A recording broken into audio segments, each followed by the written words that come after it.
In this world there are diverse races, and among them are those who are blessed by the gods of light. Among these are the elves, the dwarves, and the humans. However, there are also those who are blessed by the darkness. These are the demons who, despite possessing a significantly smaller population, are individually far more powerful. Both factions divided the vast continent of Lindor into the east and the west, where they battled for thousands of years until the most prudent Demon King took command, causing the situation to calm down. Nevertheless, this was merely a fleeting peace. In the 5th month of the year of Genesis, the peace was disturbed by a large-scale attack orchestrated by the new Demon King. This event was denominated the Great Invasion, which resulted in many sacrifices. And in the 4th month of the year, the greatest empire of the human kingdom known as Gargan was ultimately destroyed. The humans, left without any other options, made a desperate decision by gathering all remaining forces to attack on a united front. They sought the opportunity to infiltrate and directly attack the Demon King. While a massacre was occurring on the outside, the heroes infiltrated the interior of the Demon King's castle in search of an opening. During their advance, several companions had to sacrifice themselves so that the objective could be fulfilled. Before entering the Great Hall, the main hero ingested a strange substance to augment his powers, an act that his companion lamented briefly. Once inside, they observed a very strange crystal, but as they approached it, they were suddenly attacked. Before the main hero could perish, his companion Oza sacrificed herself, and in doing manner, she managed to protect him. On the verge of collapse, the hero stood up for his final battle. He then advanced against the Demon King, who demonstrated great superiority by launching a vast quantity of elimination spells against him. This is an unstoppable high-ranking spell that destroys everything it encounters in its path. Realizing the gravity of his situation, the hero decided to give his life to release the power of his jewel, in addition to his companion and his sword, vowing that he would follow her until the end. Once he released the power of the sword's jewel, he became imbued with a massive amount of energy and advanced unstoppably against the Demon King, praying to complete his objective as he pierced through the enemy's body. However, the Demon King planned to take the hero with him to the grave, piercing his chest in return. In the end, the Demon King faded away while the hero thought that he had finally managed to complete his objective. Regrettably, he was unable to protect the lives of his friends, and now he too would face his own end. But before he vanished, the aforementioned crystal began to glow intensely. With his last remaining strength, the hero stood up and advanced toward it. Once he grasped it, a magic circle appeared on the floor, and after a great flash of light, everything vanished. He ended up awakening in the bed of his own home. Finding everything very strange, he wondered what was happening. Upon looking out the window, he could not believe that the previously desolate landscape had been transformed. He was then interrupted by his companion Lies. And it is here that we discover our protagonist is named Kyle. She was a bit worried and approached to ask if he was all right. He simply embraced her, thinking that perhaps everything had been nothing more than a dream. Lies became quite nervous, and both ended up falling onto the bed. She was completely embarrassed, and becoming irritated, pushed him off her. Immediately afterward, she delivered an absurd blow to his stomach, leaving him knocked out. It was then that Kyle realized that if he could feel pain, it meant that this was not a dream. Thus, upon moving his sheets, he found the crystal from before, understanding that he was definitely not dreaming. After reflecting for some time, he understood that perhaps this gem had taken him back to the past. At a certain moment, he felt very hungry and headed to the kitchen, where he was surprised to find a tremendous banquet waiting for him. He did not hold back at all, eating absolutely everything he saw. For this reason, a little later, his companion Saren was shocked to see that the hungry youth had consumed everything that was there. While observing him, Kyle thought about how, until recently, they had been fighting together to find out where he was. He asked for the date, and Saren replied that it was the day of the 5th month of the year. Kyle understood that he had returned several years into the past, and that specific day was his birthday. Saren mentioned that since he had eaten everything, he could consider that his birthday present. Sometime later, to clarify his doubts, Kyle decided to ask a certain person about magic regarding traveling to the past. He then entered a type of underground library where he was surprised to see his mother, which caused him to remember a tragic scene involving her. His mother mentions that it is quite rare to see him there, and he responds that he came to ask something about magic. This is significant because there are very few archmages, even in a kingdom as vast as this one, and even among those few, he doubts that any possess more knowledge than she does. His mother becomes quite moved by his word. A while later, he questions whether there is any magic that allows one to return to the past. His mother responds that such a spell exists, although it is very obscure and it can manipulate time itself. However, she explains that it remains merely a theory since no one can actually utilize it. It requires an immense quantity of magical power. Even if the most powerful mage in all of history used their entire mana reserve to cast this spell, it would likely fail. Kyle then asks what would happen if a magical object were used instead. His mother replies that this would be quite interesting, as the object could serve as a catalyst. Nevertheless, she maintains that it would still be impossible, as a single person would need thousands of years to accumulate that much magical power. She notes, however,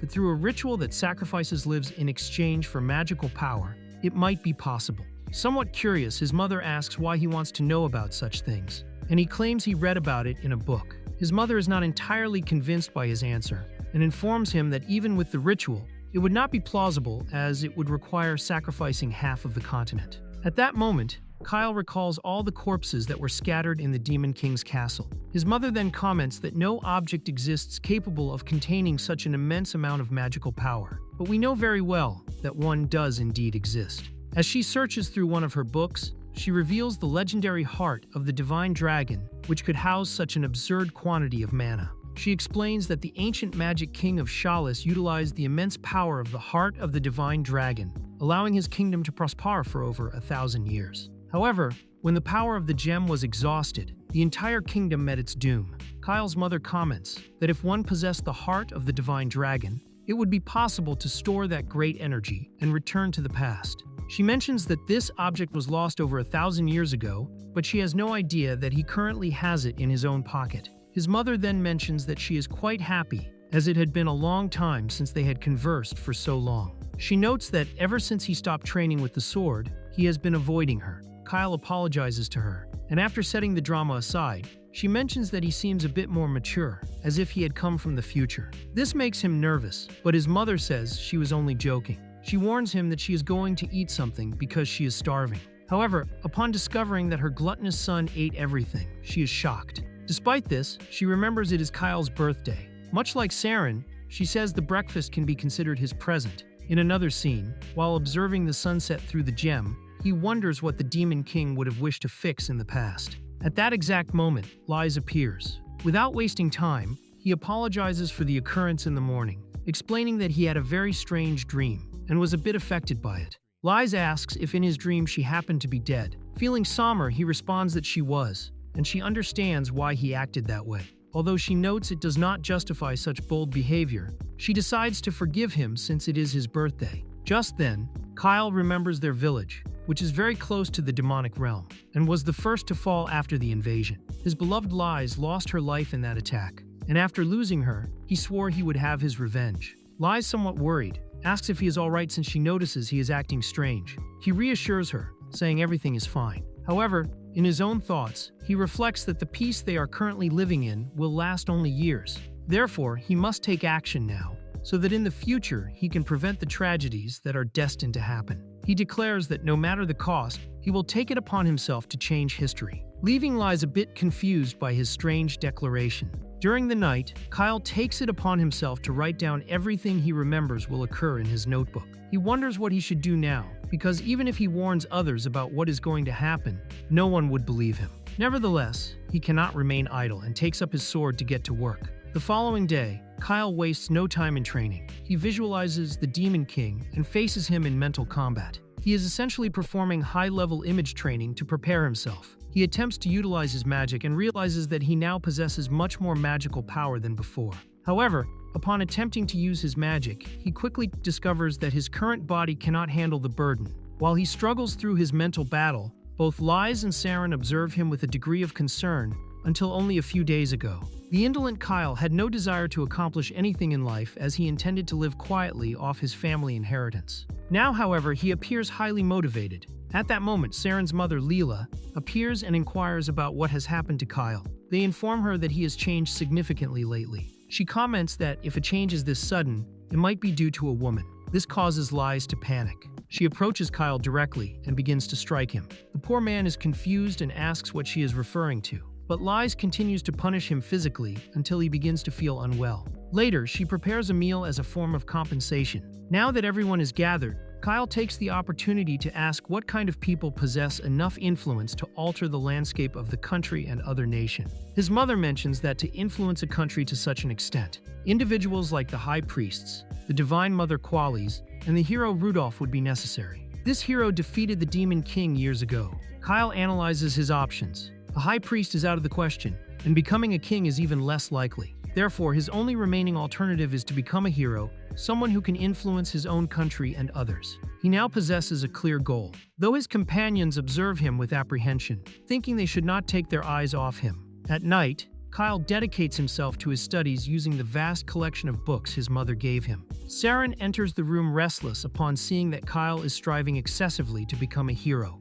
Mentioning that it is by no means an easy task, Kyle asks what is required to reach that position, and Saren responds that the answer is obvious. He needs power. However, Kyle clarifies that power is not everything. It is also necessary to possess virtue and a spirit of sacrifice as heroes assist others altruistically. Furthermore, embarking on adventures is not inexpensive. Another primordial factor is connections. If important people grant him special treatment, his name will become well known. Saren begins to worry about all these speculations and plans, but Kyle is determined. He asserts that in addition to everything else, he will also need luck, but not ordinary luck. He needs to be capable of finding people in distress so that he can help them and become their hero. Saren, apprehensive, asks if he intends to commit some act of madness, but Kyle guarantees he should not worry. He does not plan to cause problems simply to solve them later, but he will do everything within his power to reach his objective, even if he must act in a cunning or unconventional manner. Saren questions the reason for such haste in becoming a hero, noting from Kyle's expression that this is not a baseless desire. Kyle confesses that he has his own motives. Although he cannot reveal them at this time, he simply hopes that Saren will trust him. Saren responds that he will do everything possible to remain by his side, and then he leaves the room. Kyle reflects on how advantageous it is to possess a good memory as he remembers all the incidents that occurred in his past. The following day, he informs Leela that he is going to depart. She asks if he has already informed his mother, and he responds that he has. His mother was weeping quite a bit while saying goodbye to him. Leela then requests that he take her son along as well, so that he might do something useful for a change. Kyle confesses that he already intended to do so, and thanks her immensely for giving her blessing. Poor Saren complains as his own opinion was not even taken into consideration. Later, Kyle tells Lies about his trip, informing her that he will depart in days for the capital of Ma. There he intends to gather everything necessary to undertake his true journey. Lies asks if she can accompany him, but he responds that she cannot. She complains that he is taking Saren while leaving her behind, guaranteeing that she will not be a burden. However, Kyle responds that he is certain her mother would not want her running into danger. Furthermore, he himself does not wish to expose her to peril. Even so, she continues to insist. After Kyle silences her with a kiss, she remains quiet and surprised. Kyle comments that as soon as he returns, she will be the first to hear from him. She asks him to promise that he will return safe and sound, and he makes his promise. After this romantic moment, they head to the city to do some shopping. While walking through the market, Kyle perceives the presence of his former companion, Oza. Without hesitation, he approaches her, remembering their moments of closeness in the future where she had revealed her true name. In a lapse of concentration, he calls her exes the name she had entrusted to him in the future. Upon being addressed this way in the present, she is startled and attempts to attack him, demanding to know who he is and how he knows her true name. Kyle restrains her, realizing she would cause a public disturbance, and proceeds to put her to sleep. As he holds her, he reflects that he never imagined finding her in that specific location. However, he forgets that Lies is standing right behind him. Irritated, she warns him that he has no right to touch the young woman, regardless of how attractive she may be. Lacking a better response, Kyle mentions feelings that she does not yet understand. Lies then declares her intention to accompany him on the journey regard, as this way she can prevent him from behaving inappropriately. Later at his home, Kyle formally introduces himself to Oza. Nevertheless, she demands that he stop with the nonsense and explain how he knows her true name, since only her parents and she herself are aware of it. Kyle understands that he cannot yet reveal that they fell in love years into the future. Therefore, he asks her to simply trust him, promising to explain everything at an opportune moment. Urza responds that she does not intend to trust the stranger. With no other alternative, Kyle proposes a pact of trust, ensuring her that he will not reveal her name to anyone else. She is surprised to find that he is familiar with such pact. He explains that these agreements used to be made with spirits, In the name of a divine spirit, the invoker offers their true name to a human to seal the pact. Kyle assures her that he will neither reveal the name nor make ill use of it. Oza asks if he is aware of the consequences of breaking the pact, and he reveals his knowledge that it would result in his death. This makes Lise nervous, but ultimately both parties reach an agreement. The detail is that performing this pact requires waiting until the full moon, which will take approximately half a month.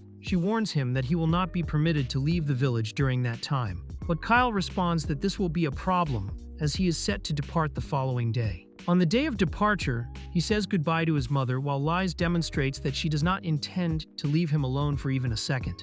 Kyle's father wishes him a good trip, though Kyle seems not to remember who they are until Lise reminds him. Thus, he says his goodbyes, and the four of them begin their journey, as Oza does not intend to let him depart while knowing her true name.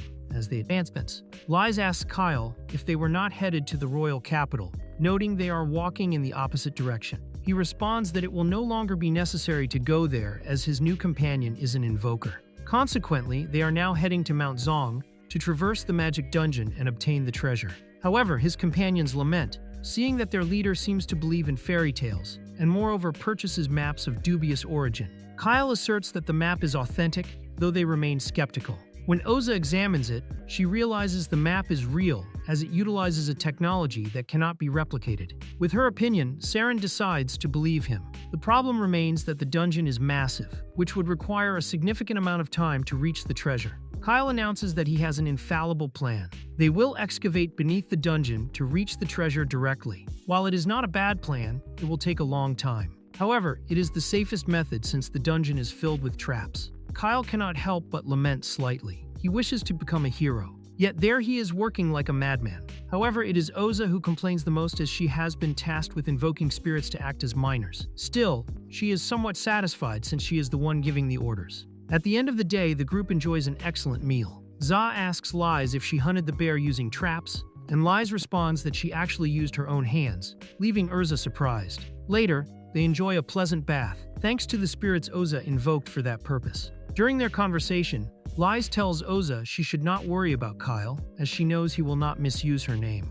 She trusts him and knows that although he is hiding something, it is certainly not with ill intentions, and he will reveal everything at the right time. Urza decides to trust him. While relaxing on a rock, Lise notices that Oza has a heart-shaped birthmark on her backside, which leaves Oza quite embarrassed. On the other side, Kyle tries to prevent Saren from attempting to spy on the girls. Days pass, and while Kyle is excavating alone, Oza approaches him, asking directly why he desires to become a hero. Since Ursa does not fully trust him like the others, she observes the rings he wears and asks if they are part of his training. Kyle reveals that the rings increase his weight by percent to percent, as he is determined to enhance his physical conditioning. When she questions why he pushes himself so hard, he simply replies that it is a complicated matter. Finally, they reach the treasure room and are marveled by its immensity. Saren wastes no time running toward the riches and celebrating amidst the gold, while Kyle asks the ladies not to fall as low as him by letting themselves be corrupted by money, jokingly commenting that Saren's sacrifice was necessary for the team.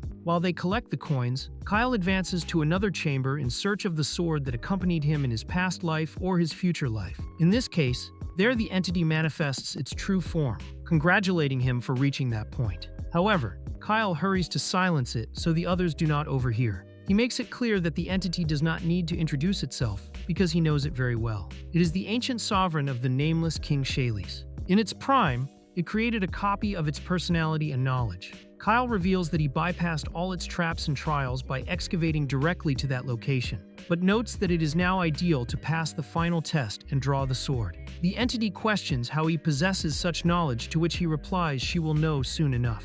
Upon wielding the blade, Scalise reads all of his memories and asks if everything she saw is true. He confirms this and adds that he also possesses the heart of the divine dragon. They are suddenly interrupted by his companions, and Kyle asks Scalise to just go with the flow. When they enter the room, he feigns ignorance, mentioning that it is an intelligent sword, the legendary Shayles. Later, Charlize is seen eating cookies, enchanted by the flavor. After explaining the situation to the group, she comments that if Kyle were not worthy, she would have activated the final trap to collapse the labyrinth. However, since she finds him interesting, she grants her blessing for now, allowing him to use the sword at will. Additionally, they are allowed to take the dimensional bag connected to that space, which is necessary to transport the treasures. Saren questions why she doesn't talk about him instead of Kyle, but Shawley's advises him to keep his opinion to himself, leaving the poor young man feeling undervalued once again. Sometime later, the group is in the city, where Sarene has to ensure that the small Shayleys does not wander off looking for food everywhere.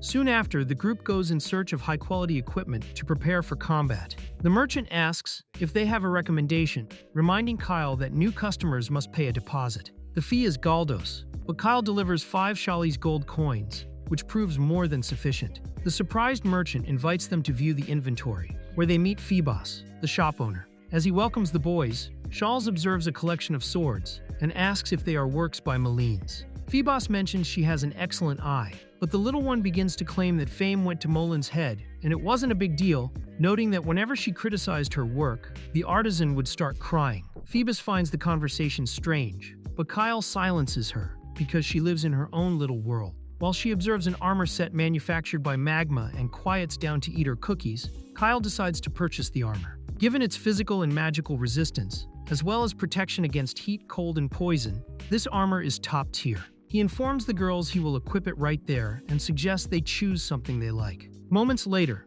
Kyle emerges fully clad in his new gear, and the ladies are also equipped while Saren tries to flirt with someone and ends up rejected by everyone. Kyle requests all available healing potions from Phoebos, as well as offensive class magic stones specifically to defeat reptilian-type monsters. Phoebos is impressed by the volume of the purchase, but it is no problem for Kyle. In the end, the merchants are fascinated. Having made an excellent sale that day, Kyle informs the group they will depart the next day. Saren wastes no time looking for someone to flirt with. While the girls go for a stroll, Shelley's also wishes to go shopping, but Kyle detains her as he needs to talk. At the inn, he questions if it is possible to change the future. She explains that the subject is quite complex, as by traveling through time, he has ended up in a new world. According to her theory, time is not linear but branches out like a tree. His soul has simply been transported to another branch. And the proof lies in the fact that he used the heart of the divine dragon as a catalyst, bringing it with him to this new world. Since it is a new world,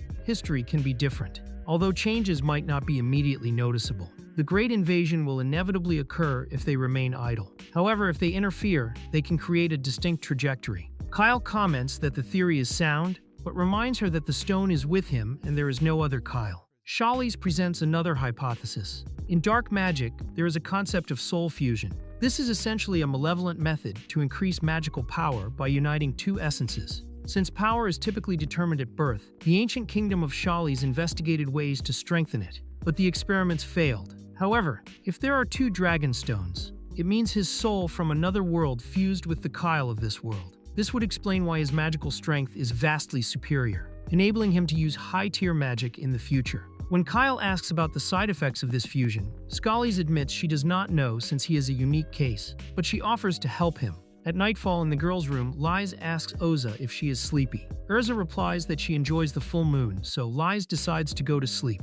Za reflects that while she initially doubted this journey, she is now starting to enjoy the experience. Liz has proven to be a good girl, and Saren is at the very least funny. Meanwhile, Kyle remains an enigma. Though she no longer senses ill intentions from him, she feels embarrassed hearing Liz talk in her sleep, mentioning that Kyle belongs only to her. Suddenly, Oza remembers they were waiting for the full moon to perform the trust pack. On the other side, Kyle is training accompanied by Shally, who mentions that this type of training did not exist in her era. Kyle affirms its efficacy, but admits it does not replace real combat. Observing the sword, he praises it, noting that although he has used other Mythmile blades, this one is on another level. Shawley's reveals that the sword is not actually Mythil, but before she can specify the material, they are interrupted by Oza. She seeks Kyle desperately to perform the trust pack. He says he is tired and asks to postpone it, but she refuses. She has already waited a month and will not wait another as her true name is at stake. With no other choice, Kyle accepts.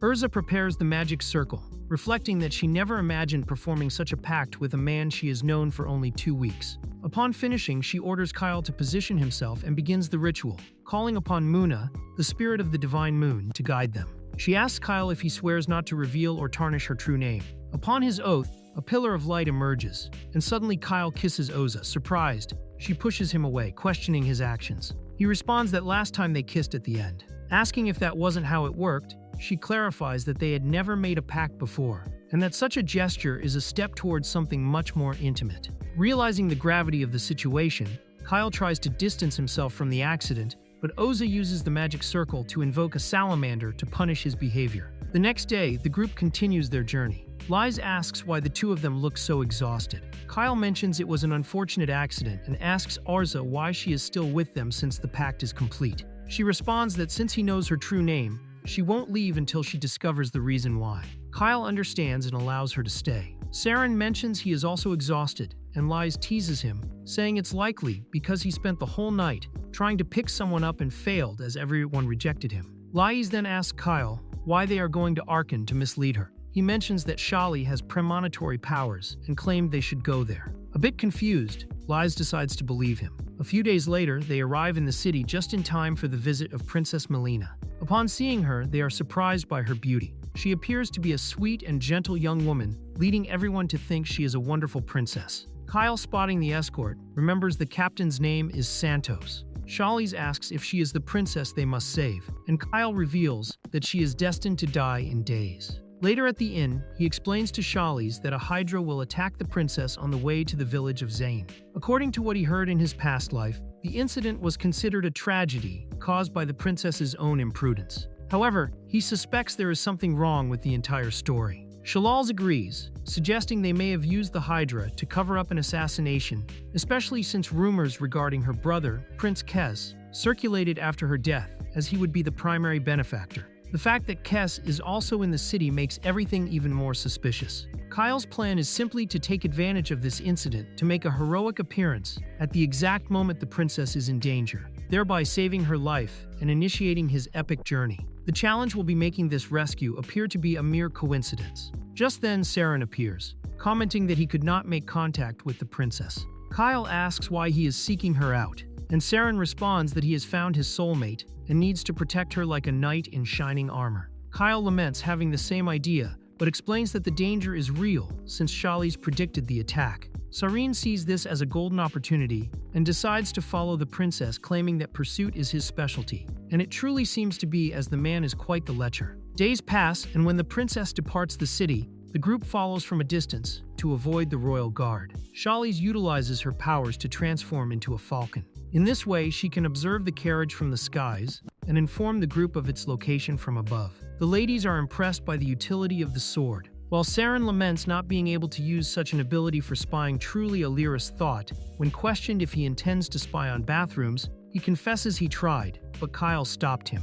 Oza breathes a sigh of relief, thinking her secret is safe, but Kyle absent-mindedly mentions the heart-shaped birthmark. An embarrassed Oza questions when he spied on them, while Serene accuses him of stopping him only to spy alone. Kyle is saved from explaining himself when Shawls warns that something strange has happened. The coachman stopped and began attacking the guards. Kyle mobilizes rapidly at the carriage. He intercepts the traitors before they can activate a strange talisman. After immobilizing them, Saren confirms the princess is unconscious. Suddenly, the group is surrounded by Hellhound. They eliminate several, but the quantity is excessive, and the carriage res have been cut, preventing escape. The ground begins to tremble as the Hydra approaches. Kyle orders Saren to protect the princess, and asks the ladies to accompany him, but he ultimately decides to face the Hydra alone while they deal with the Hellhound. Urza invokes a salamander to incinerate the beasts. While Shaw's questions Kyle on whether he can defeat the Hydra, he claims to have defeated a three-headed one before,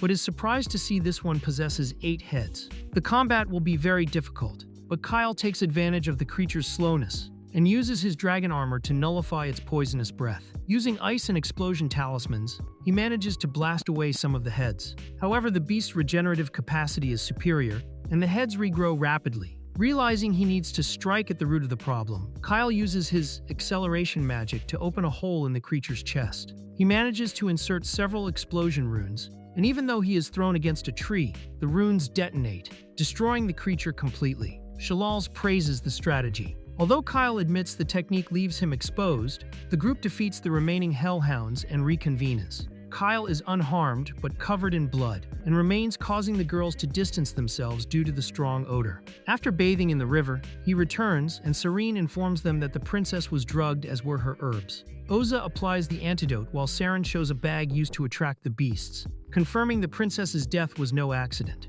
Meanwhile, in Arkan, Prince Karas prepares to send troops. Princess Melina finally awakens, and Saren tries to promote himself as her savior, but Lies silences him. Kyle introduces himself, stating they were travelers passing through the area. Upon regaining her senses and assessing her situation, Mila asks if they are between Arkan and Zane. Kyle confirms this, but Shali's alerts them that a large troop from Arkan is approaching. When Kyle mentions that the Royal Guard Knights are coming to protect her, the girl despairs, asserting that they must flee immediately, as Captain Sentos is actually the one who wishes to kill her. Mila orders her servant to burn the bodies to gain more time to escape. She then requests that Oza drive the carriage and asks the youths to board, so she can update them on the situation. Before departing, Saren throws the aforementioned bag away, thinking that some magical beasts would considerably help them gain time. They begin their escape rapidly, feeling pressured by the time factor. Meanwhile, Kyle wonders why Sentos tried to end the princess's life. She thanks them for saving her, and when Kyle asks if she is certain Sentos is the one behind the attempt, she confirms it, stating that her brother is the one pulling the strings. Kyle finds it hard to believe, but the princess relates that she saw him sneaking around at night after they had drugged her. They intended to keep her sealed and place her in a carriage so that the beasts would later devour her, making the event appear to be an accident. She was already aware of her brother's ambitions, but since he was incompetent, she knew he could never accomplish such a thing alone. However, with Sentos in the equation, everything changes. The woman at her side mentions that she should not say too much, and Saren observing her notes that he had seen her before. She was the young girl who delivered flowers to the princess in Arkan. She tries to deny it, but the princess comments that he has a sharp eye, explaining that it was all a prepared performance, as one must act boldly to win people over. She informs them that she trusted Sentos, but that it was a great mistake. He is a highly skilled captain appreciated by the people. Normally, she is escorted by Killen, the captain of the 5th Guard Company,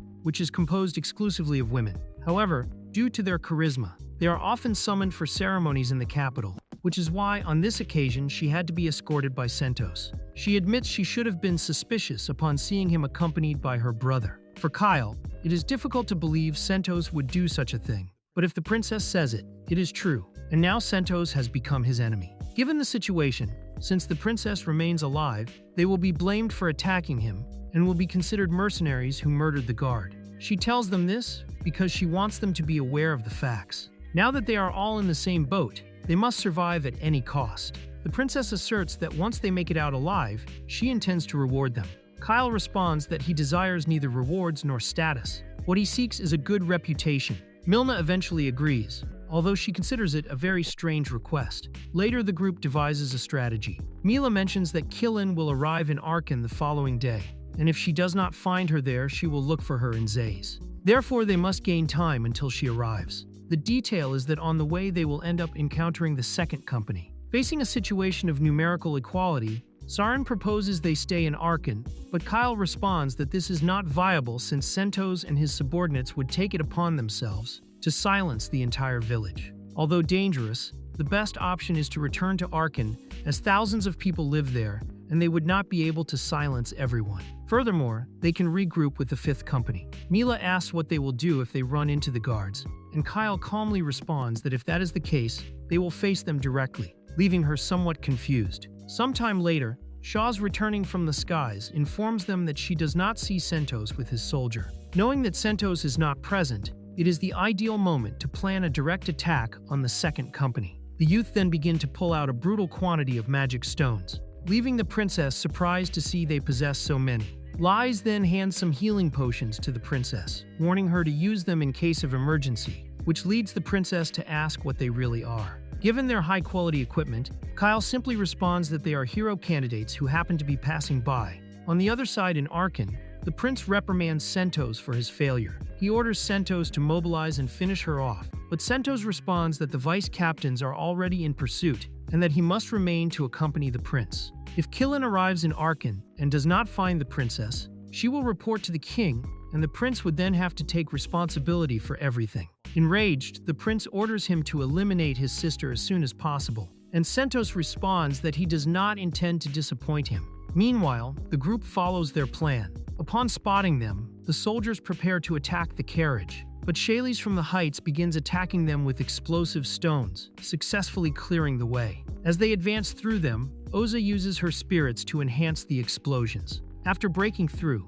the vice captain orders a count of how many men are still standing, having escaped the immediate danger. The youths rejoice that they finally have the resources to stay well equipped. Although the plan was mediocre, the result was very good. A little further ahead, the carriage wheel becomes damaged, forcing them to continue on foot. Lais carries the princess and the others, while Salonia informs Kyle that only soldiers remain. With this in mind, he tells Oza that she and the others must return to the city, since someone must stay behind to protect the rear. But Oza refuses, as he would have to face royal guards, and if he does that alone, he will probably die. Kyle asks her to calm down, stating that he will take care of them. Oza feels frustrated and tries to say something, but Kyle informs her that he will be the one to take care of them. Surprised, she asks what he refers to, while Kyle clarifies that he will be in charge of keeping the guards under control.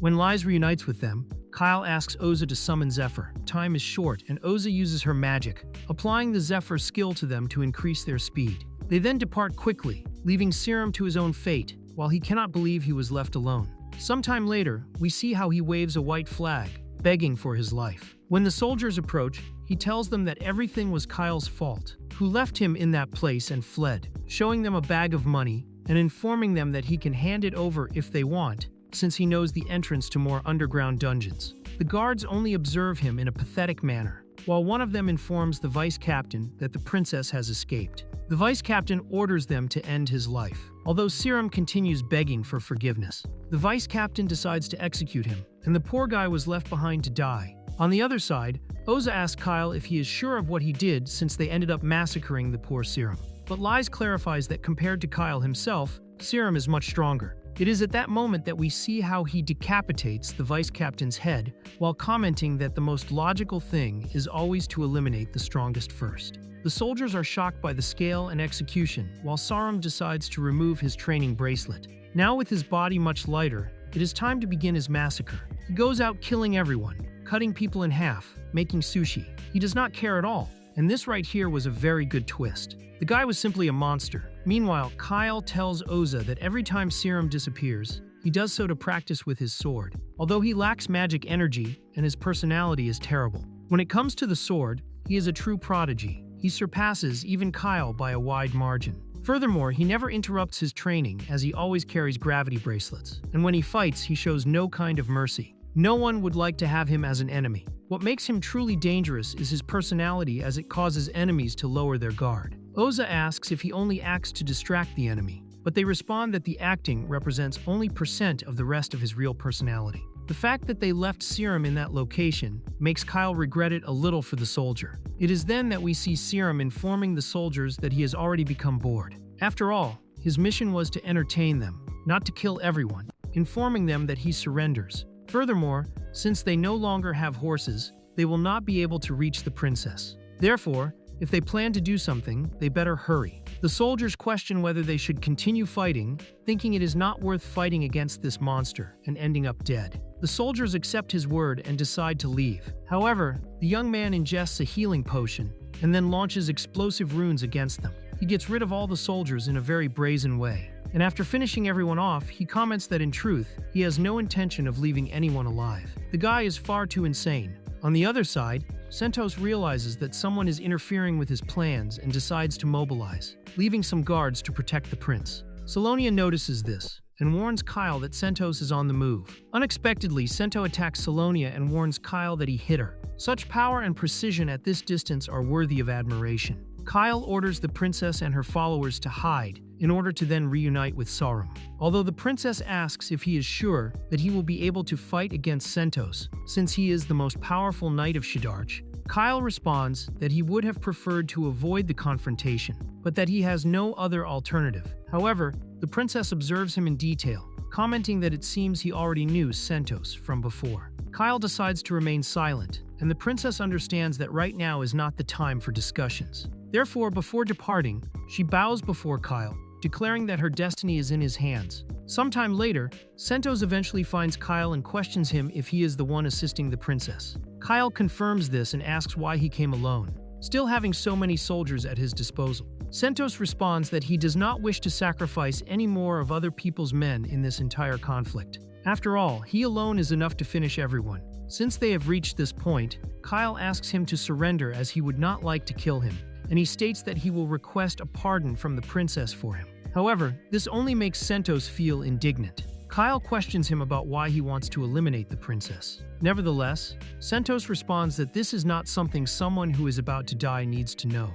Both then begin the combat, appearing to be very evenly matched, and Kyle even manages to dodge his attacks involving illusion. Sentos, on the other hand, is quite surprised since no one who had previously seen his illusions was able to survive. Kyle regrets that it has come to this point, as the one who trained him in the aesthetic squad training was none other than Sentos himself. He then decides to go on the offensive, beginning to overcome Kyle due to his superior physical skills. He mentions that Kyle's style is quite arrogant, and Kyle says that he learned it from his master. Kyle counterattacks with an explosion stone, but Sentos deflects it back, and upon landing, he advances rapidly against him. Kyle blocks, but on impact, Sentos' sword breaks. Seeing this, the captain retreats, commenting that Kyle possesses an excellent sword. Kyle asks again if he could surrender, as he did not want to kill him. However, Sentos feels he can no longer waste time there and decides to fight with seriousness. Kyle then notices the change in posture and understands that he has no other option but to defeat Sentos. The captain then asks his name,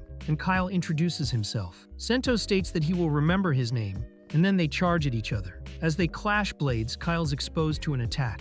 His former master advances against him, but surprisingly, Sentos' sword shatters upon colliding with the dragon gem. While Kyle laments, he advances once more, remembering when Sentos was his master, stating that he always fought for his family and for his country, but the country to which he dedicated his life no longer exists. For that reason, Kyle now wields the sword only for himself, feeling free. With those final words in mind, Kyle strikes Sentos, who inevitably falls to the ground. Sentos, surprised, and in his final breaths, mentions that Kyle is something extremely strange since he allowed him to block his attack. Kyle clarifies that he attacked him with all his strength, and if he managed to block it, it was by his own merit. Sentos draws his last breath while Kyle mentions that he has things to protect, and for that reason he had to give his all. Regrettably, among those things was him, and thus he says goodbye to his old comrade. On the other side, Mila's brother is a bit anxious waiting for Sentos, when suddenly the 5th Division invades the place, searching everything completely. He questions what they think they are doing, but Mila appears and orders Kira to capture and interrogate her brother, allowing the use of force if necessary. Upon leaving the room, she reunites with the youths, thanking them for everything they did, but it is Kyle who thanks her for having trusted them. Sometime later, already at the royal palace, the little glutton Salonia loses no time and eats everything in sight, while Serum does not miss the opportunity to flirt with the girls. At that moment, the king appears, and the youths stand up quickly. Mila informs her father that they were the ones who saved her life. When Kyle prepares to bow, the king stops him, commenting that they are not in public, and that he is there to give thanks as a father, not as a king. He says that he already expected this betrayal from Cure, but he cannot understand why Sentos went against his daughter. He informs them that he will carry out a deep investigation, and warns that the matter must not become public. The youths then make an oath, and the king, more at ease, ensures that he will reward them as they deserve. Shortly after, the official report was released to the population, stating that the princes were involved in an attack by beasts. In that attack, Sentos and his soldiers lost their lives, while the prince was seriously injured and taken to a treatment complex. In this way, the truth remained preserved, and finally the group was officially summoned by the king to receive recognition for saving the princess, receiving medals and all types of honors. Cure was much closer to his goal, which is simply to become a renowned hero capable of influencing various countries. However, during the night, we discover that the mastermind behind the entire assassination attempt on Milna was actually her own father, who curses the prince and Sentos for failing their mission. He fears that when he abdicates and Milna becomes the new queen, his people will no longer remember the king he once was, as his daughter is extremely capable for the position. He curses the fact that he will remain in her shadow. At that very moment, a hooded figure enters the room and captures the king, mentioning that he had warned him previously. When the great invasion occurred, he should have quickly sent aid to the nation of dwarves, but he purposely delayed assistance just to gain more diplomatic advantages. As a consequence, the dwarves were massacred. This defeat resulted in the destruction of the kingdom of Shedark. The invader clarifies that he does not intend to kill him for something he has not yet done, revealing himself to be Kyle. He remembers the moment when Sentos asks the king for forgiveness for failing the mission. and Kyle pushes the king outward, commenting that the only one capable of ordering Sentos to assassinate the princess would be his own father. He regrets that Sentos could not choose which king to serve. Although Princess Melina is not entirely pure, she is very intelligent, which makes her a better candidate for the throne than someone who only wants to maintain appearances. Struggling, the king removes the hood and is surprised to see it is Kyle. As Kyle says goodbye by pushing him off the balcony, the king's death that night was attributed to an accidental fall due to alcohol. Though to preserve his image, the official cause released was a heart attack. The other youths lament the king's death, unaware that it was Kyle himself who took his life. On the other side, Kyle reunites with Milna, who reveals she is betrothed to the third heir of the Gara Empire, Prince Merculum Gara. In the past, both kingdoms disputed the territorial rights of Karen. In the end, Karen was annexed to Shidarch, but in exchange they secretly arranged a marriage between the prince and her, a marriage of convenience to create a de facto alliance between the empire. Despite this, Melina now wishes to formally reject the matrimony. She wants Kyle to take charge of informing the mayor of Karen of the cancellation and obtaining his endorsement. Later in his room, Kyle appears concerned as he has difficulty understanding the intentions of the Gara Empire. Salonia mentions that it is only a supposition, but it is possible that Karen has other problems besides the empire. The fact that the leader of a vassal city-state did not appear at the capital after the king's passing is quite strange, which makes everything even more suspicious. The princess did not mention this, indicating that something is happening there in Karen. They are waiting for Kyle to investigate and resolve the situation, and Kyle understands that she is testing him, but he feels it is an opportunity to meet the leader of Karen, besides being convenient to maintain distance from the princess. The next day he meets with Milna. She comments that he must think she has no heart for sending him on a mission so soon after her father's death. She says the king was a very kind person, though sometimes she did not know if that was true. After the atmosphere shifts, she asks Kyle if he would have any interest in becoming a royal knight, as she would love for him to serve her officially. A nervous Kyle mentions he has many things to do, but Milna responds that she wants him by her side out of personal desire. Kyle responds only that he cannot do it, but that he will come to her immediately whenever she needs him. Mila laughs, saying it was just a joke, and that it was fun to see his startled expression. She wishes him a safe journey, and Kyle cannot believe the princess was just playing with him. Elsewhere in the castle, a girl asks the princess if she managed to seduce Kyle, and Milner responds that she sounds very manipulative when put that way. However, she is aware that Kyle's skills will be very useful from now on, and feels it is best to keep him by her side. Rufa disagrees as he is unaware of her intentions, but Milner responds that she will always count on his help, and that now they must give their best as she is the one who will lead Shidarch. Before departing, they take care to equip themselves very well as usual. Kyle tells the vendor that they are now going to Karen and asks for some advice. He responds that the place is a bit complicated and that the Guild of Blacksmiths holds the source of power, and in the past it was very problematic to trade there. However, after becoming a vassal city of Shidarch, things improved slightly, though he still recommends that he exercise caution. Kyle thanks him for the advice, but before they depart, the old man mentions that Saren might find an excellent sword in Karen, as it is a city with many stories related to weapon. After that, he bids the youths farewell and wishes them good luck on their journey. They begin their new path, and sometime later, they finally manage to sight the city-state of Karen. They are surprised because they knew they were in the mountains, but not integrated into them. Salonia explains that they did not build the city in the mountain, but rather the opposite. The mountains formed around it. She clarifies that Karen was founded at the Temple of Charles as an outpost for defense against demon. High-quality mineral deposits were discovered there, which led people to the land to bring them to the surface. In short, that mountain consists of various minerals. At that very moment above them, some wyverns mounted by Empire soldiers begin to fly, making the youths wonder what they are doing in Karen. The scene seems to have nothing to do with their mission, but a nervous Kyle warns it is better for them to prepare and move forward. Later, the youths arrive at the Shidarch embassy, where they inform the guard that they need to speak with the ambassadress. While they wait, Oza feels a bit uncomfortable since there are many dwarves in the city,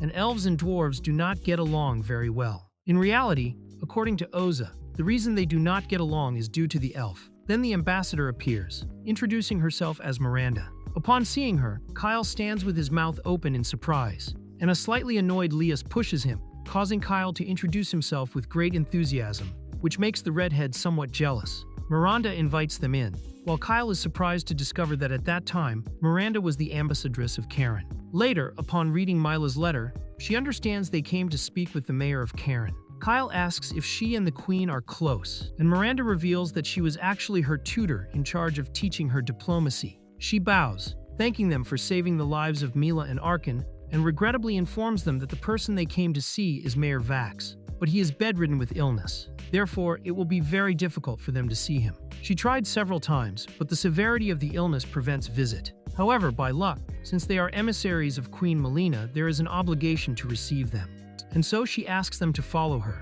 While advancing on the mission, Saren, as lyric as ever, seeks to follow his own path to flirt with some girls, as well as searching for a better sword. On the way, Miranda shows them the embassy of the Gara Empire, explaining that if anything occurs inside, they will not be able to help them. Therefore, they must act with caution. At that exact moment, they encounter the ambassador of Gara, accompanied by Elserhard Vane, the second-best court sorcerer of the Empire. He introduces himself to the group and mentions they were going to meet with the mayor of Karen. Miranda responds that they were as well, and that since Karen is within Shedark's territory, they should have priority. However, Alzer responds that Karen is an independent city-state. In other words, they do not need Shedark's permission to make decisions, and the youth become very nervous with the tension between the two. Finally, Miranda proposes they all go together, and Alzer eventually agrees, asking about the companions. Kyle introduces himself as Queen Melina's emissary, and Alzer is surprised to realize they are the heroes of Shidar. He recognizes Kyle by his last name,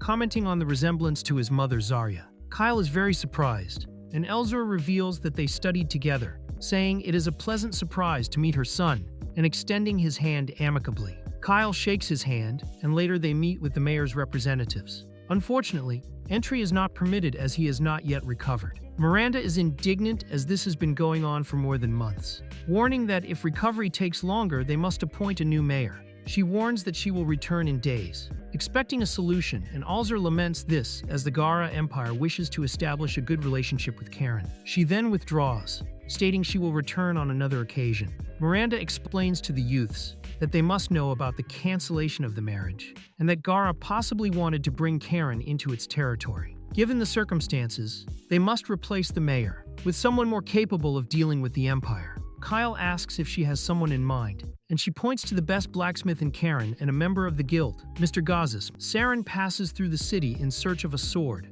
lamenting that he has not managed to flirt. However, he hears the cry of a young woman being cornered by bullies, and he intervenes quickly, knocking one of them down and asking if she is okay, impressed by her beauty. But the supposed young woman reveals herself in reality to be a young man. Leaving Saren surprised, the bullies order him to step away, and Saren, upon discovering the truth, decides to leave, apologizing for the interruption. The young boy asks if he is not going to help him, and Saren asks if he has a sister who looks like him. The boy says he does have a sister who looks quite like him. She is years older, and without hesitation, Saren leaps to his aid and defeats the bullies easily. The boy introduces himself as God. He is an artificer, which leaves Saren quite surprised. He asks if the boy makes magical objects, and who those individuals were. God reveals they are debt collectors, and that they owe them a lot of money. His boss ended up investing in a magical weapon he is designing, but became very irritated upon learning it would take years to develop. Saren understands that the angelic face is just a facade, but he does not care as he now wants the boy to introduce his sister to him. God already apologizes, stating that she is already married, and that he only withheld that earlier to ensure he would help him. Saren is outraged and gives him a thump on the head to keep him sharp. On the other side, Miranda meets with Gazis, who flatly rejects the proposal to become mayor. Miranda insists, but he does not care. He truly does not want to be mayor. The youths notice it will be very difficult to convince him, and Ursa mentions that proposing a dwarf as mayor is absurd, noting it was a good thing the prejudice came from the dwarves and not the elves. At that exact moment, God enters the house accompanied by Saren. The youths explain they are with Miranda, and that Gazis is a skilled blacksmith who could forge a sword worthy of Saren. God, upon seeing Miranda, recommends that the youths follow him since the conversation will be very long. Later, while preparing tea, Kyle asks why God looks like a human despite being the son of a dwarf. God explains that he is human, and that he and his sister are the result of his mother's previous marriage, who passed away 2 years ago. Kyle observes the plans on the table and is surprised. God explains that they are the blueprints for an ancient magical weapon he is trying to restore. Kyle remembers his past life, realizing that this young man is the creator of the golem, an autonomous magical weapon whose technology was lost during the fall of Charles in the time of the Great Invasion. Later, the Empire developed a golem prototype to fight the demons, achieving feats impossible for humans. Salonia then reviews the plans, commenting that they are based on the Titan and that the energy conversion mechanism seems functional. Kyle thinks that if he could mass-produce them, he would have an overwhelming advantage against the Great Invasion. Therefore, he earnestly asks God to finish the golem as soon as possible. However, God responds that, as much as he wants to do so, he would need at least 10 years to complete the development. Kyle replies that this is far too much time and insists that he finish it within 1 year. The boy says that such a thing is impossible because the development cost would be extremely expensive. What God does not know is that Kyle is a true big spender. Kyle responds that money is no object. Acting like a magnate, he shows a large amount of gold coins. God is moved but warns that he also has other investors. Kyle orders him to tell them the project failed and to return all the money. He tells him not to worry because he will cover every expense. God is touched and happy, believing he has finally found a great sponsor.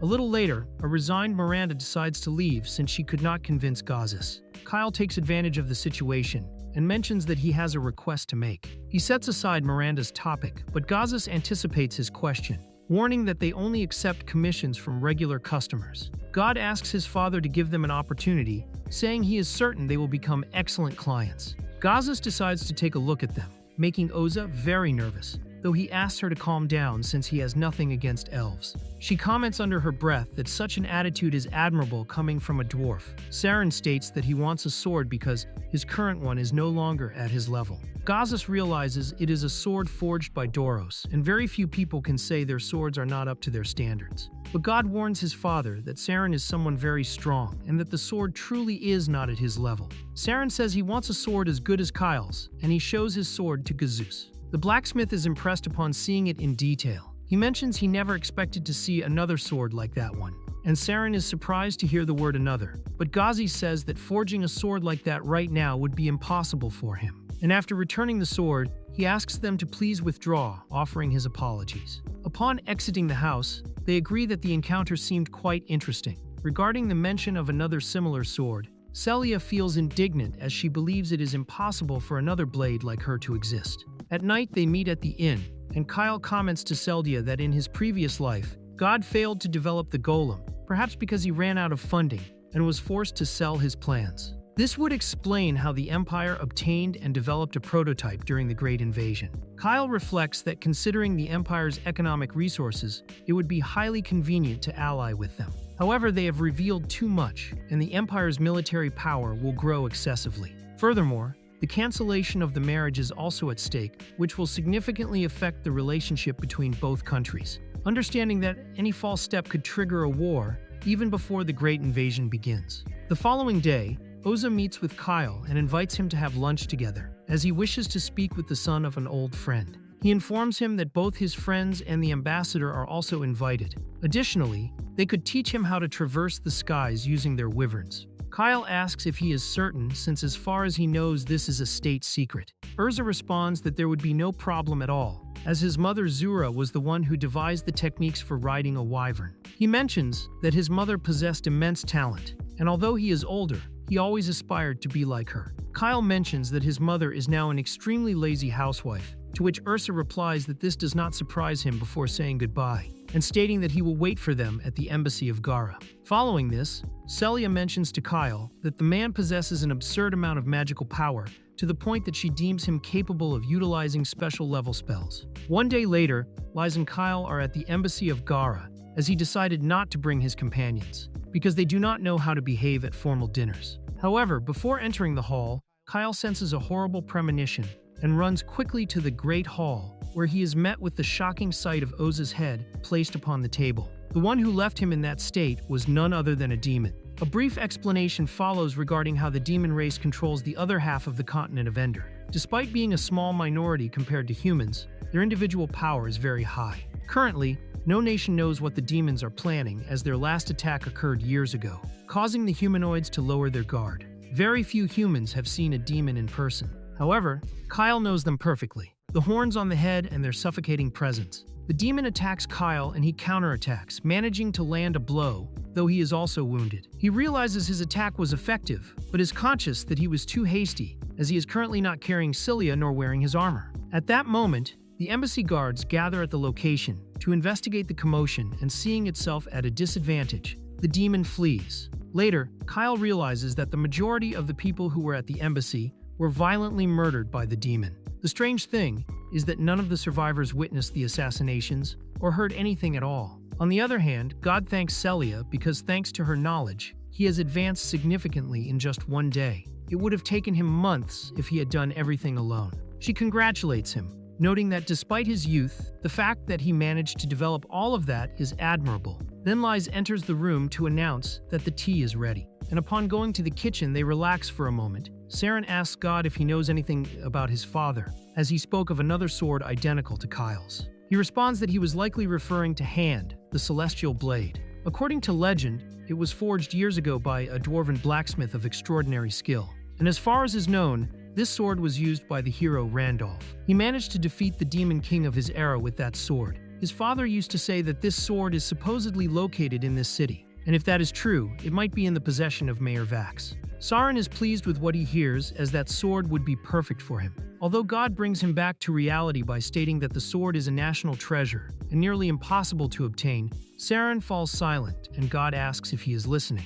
However, Saren warns that there are people surrounding the house and their bloodlust differs entirely from the bullies who were looking for him. Therefore, it is highly possible they are after them. He informs the girls that he will handle the majority, but warns them to remain alert in case any escape. Celia warns God that he must hide. And as he does so, Saren kicks down the door, knocking out the first assailant. He quickly renders the second one unconscious, and warns the rest that it is better for them to surrender if they do not wish to die. Meanwhile, inside the house, a pair of bandits enters, and Oza warns Liz that they must be careful with the daggers as they are poisoned. And if she is wounded, she will be unable to move. Liz evades the enemy attacks with great ease and soon leaves her opponent incapacitated, thinking that she was too heavy-handed since she wanted to interrogate him. On the other side, Oza suffocates her enemy using the Spirit of Undying, and upon leaving them out of combat, they tie them up to be able to interrogate them. At that moment, Saren brings another captive to also interrogate him,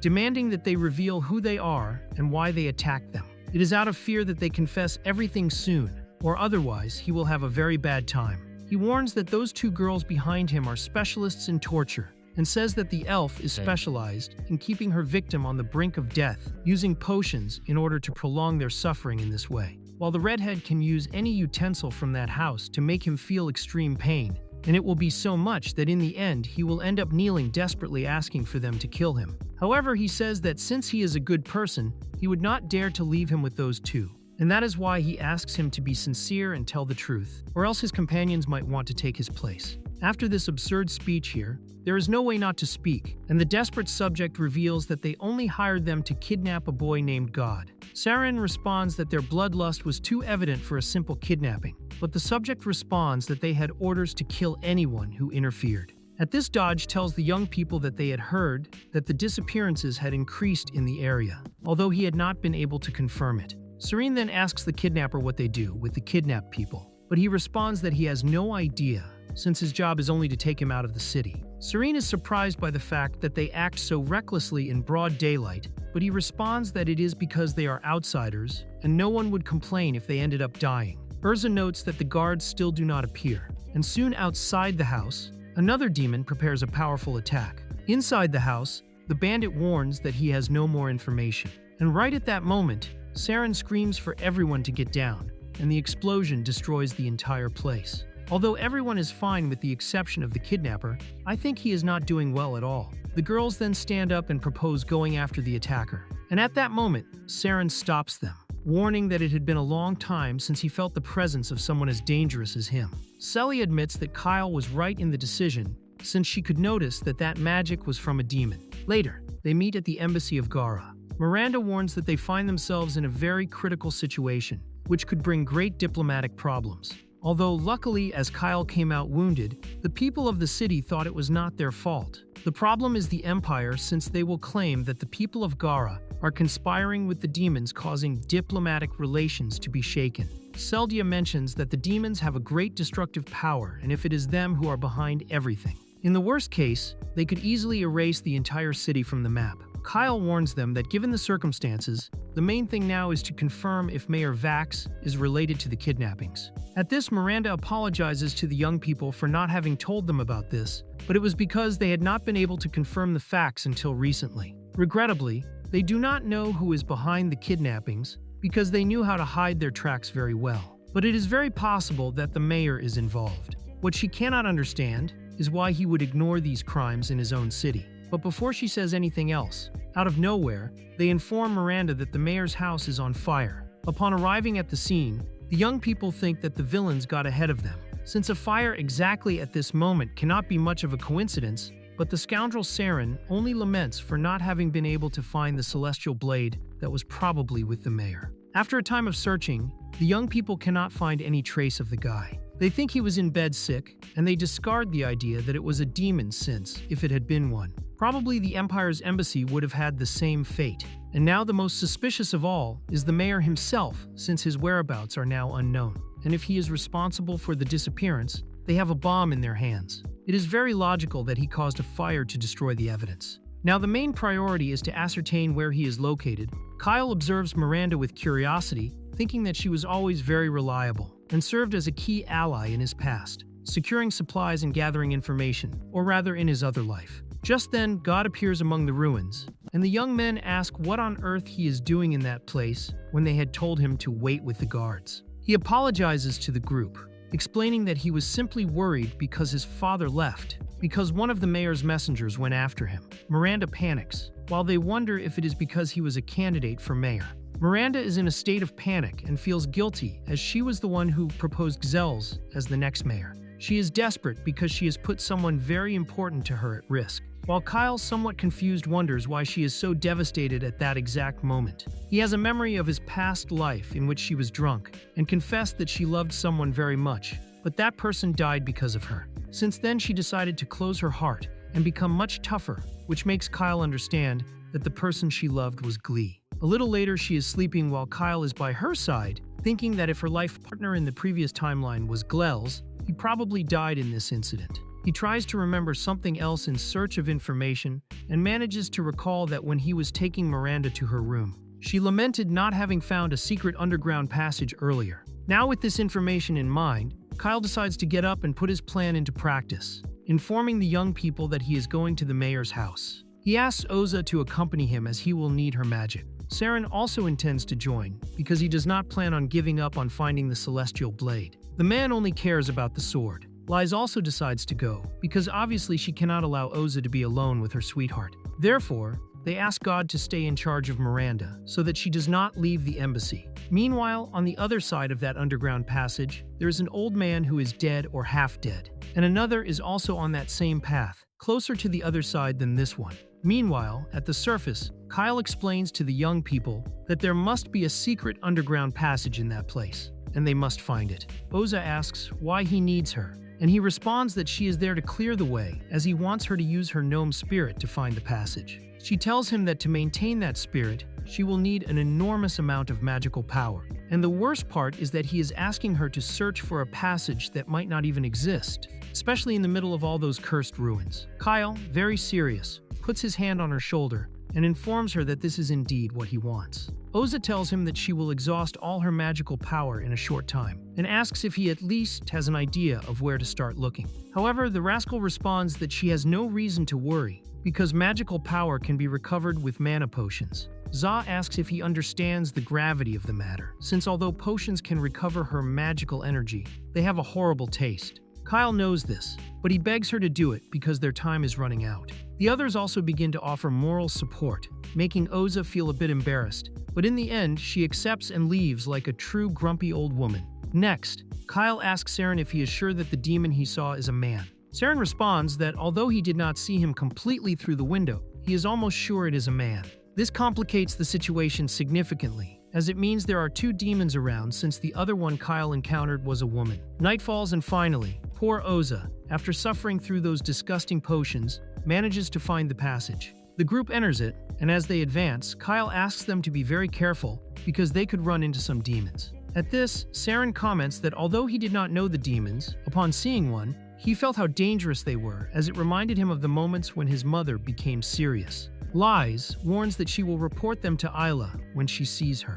But Kyle responds that it is best for her and Oza to stay back, because moving forward could be very dangerous. However, the girls refuse and make it clear that they intend to accompany him wherever he goes. Kyle thinks that at least on this occasion, Saren is on his side. In the worst-case scenario, if a demon appeared, they could protect them. Therefore, they continue advancing until they reach a room. They end up stumbling upon a forbidden magic spell. Seldia examines it and warns that from what she can observe, it is a ritual to obtain magical power by sacrificing many lives. Upon seeing the individual on the table, Kyle quickly realizes that it is the official who attended to them in the mayor's. Noticing a pile of corpses beside him, he assumes they must be the citizens who disappeared from Kara. Kyle had seen this before. However, Seldia mentions that whoever did this prioritized quality over quantity, as this magic circle drains all magical energy very slowly, which helps consume a higher quality of it. The detail lies in the catalyst, which is quite poor. It could explode at any moment, as it would not be able to withstand all the magical energy accumulating around it.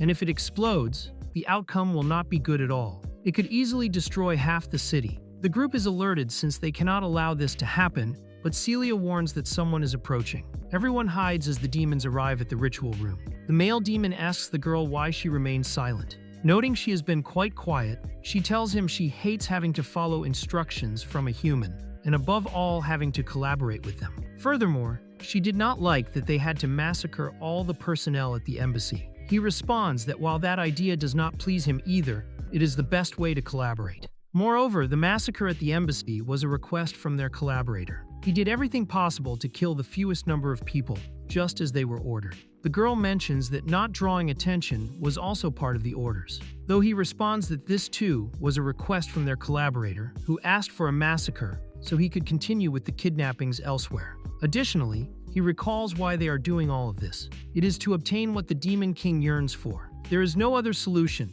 but to work with their collaborator, and everything they do is out of loyalty to their king. After disintegrating the corpse on the table, he announces he is going to get some fresh air because the place is quite depressing. The girl then leaves while the group breathes a sigh of relief for not having been discovered. Celia mentions it is very curious that they are killing as few people as possible. She had heard that the current Demon King was more moderate, albeit somewhat eccentric. Kyle warns that now is the best time to look for Glees and Vax. And after exploring the hideout a bit, they manage to find Glee, and with him is Mayor Vax. He asks what on earth they are doing in that location. But the young people are the ones who ask what he is doing there, since he was supposed to be sick, or at least that is what he claimed. Vax quickly realizes they are the cursed messengers from Gara. On one side, the Empire wants to invade them, and Gara tries to control them, and he does not intend to accept this, and will do whatever is necessary to protect Ka. It is then that the group asks what on earth he is talking about, since he was the one kidnapping and sacrificing citizens.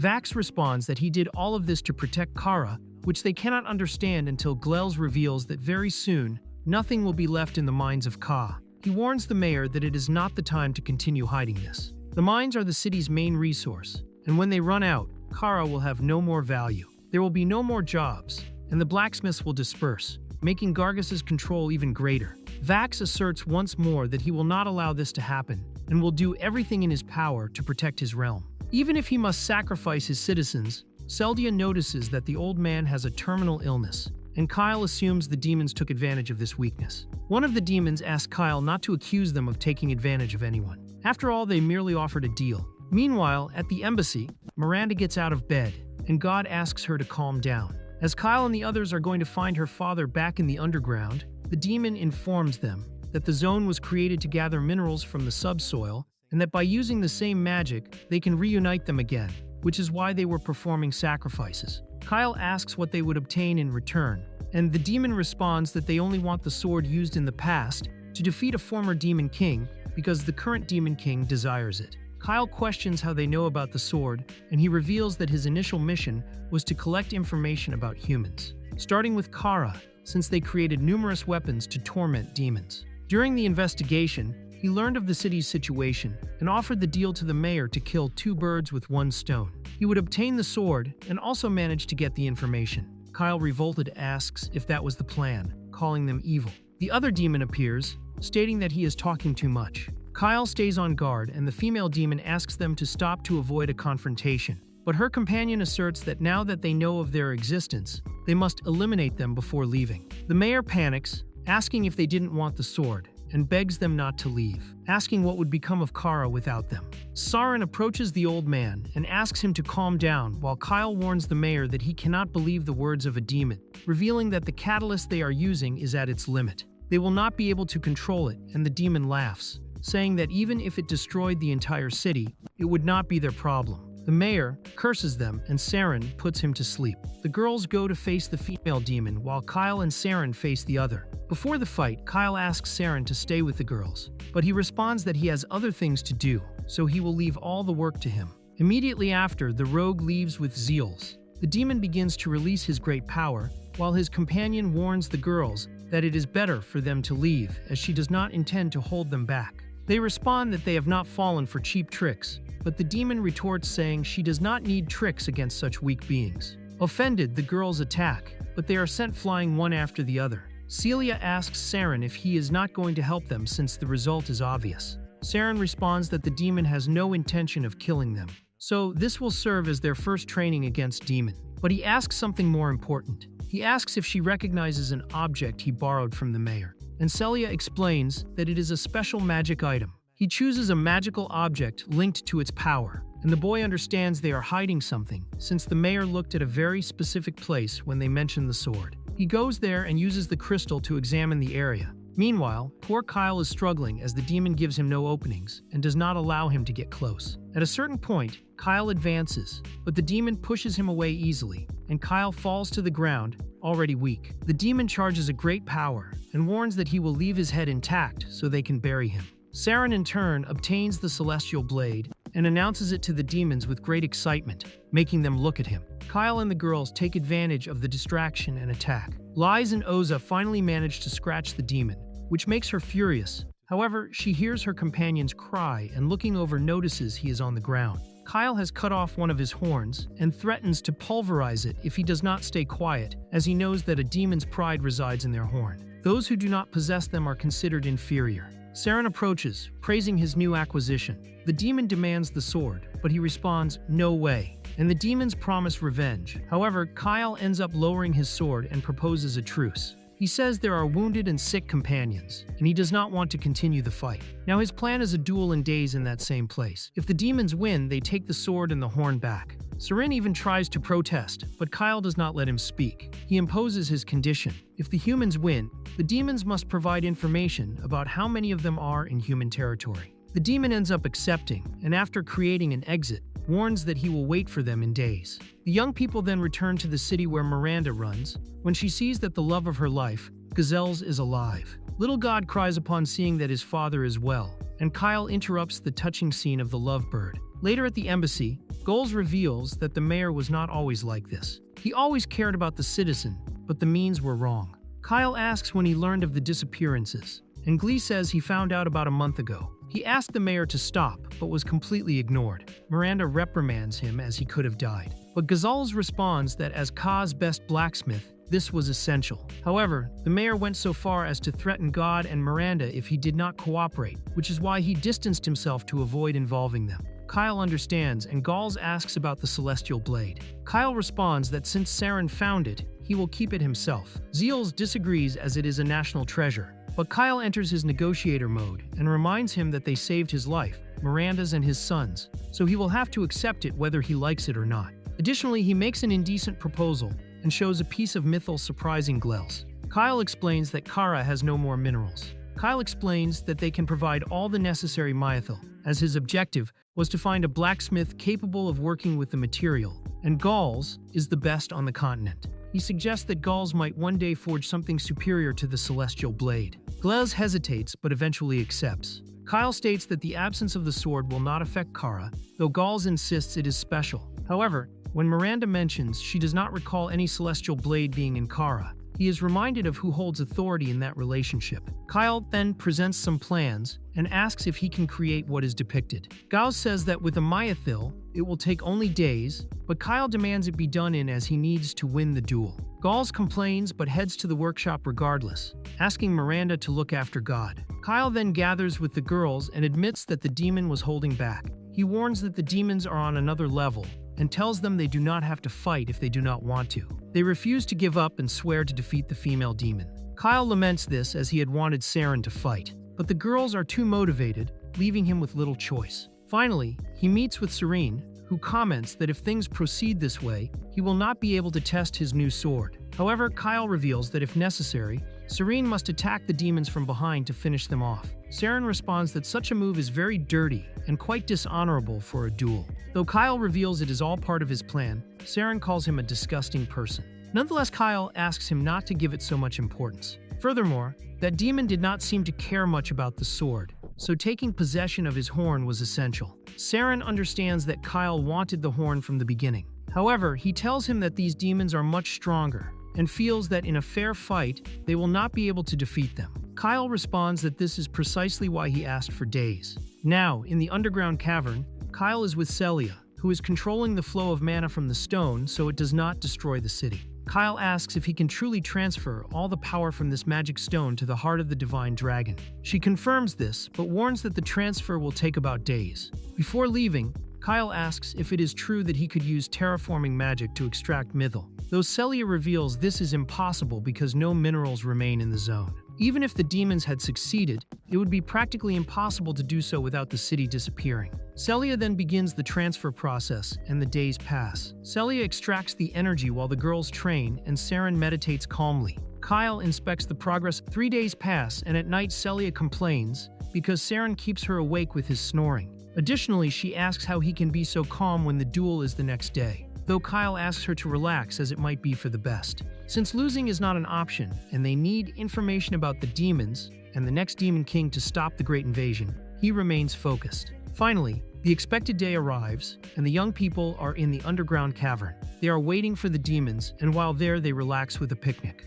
Kyle asks if the girls have a plan in mind, and Oza responds that she is not naive enough to claim victory, although a win is possible. The demons then appear, and Kyle complains because they had been waiting for a long time. The demons observe in disbelief, seeing that this group of idiots was having tea while waiting for them. They finally begin to pack their things, and Kyle asks to move to a better location.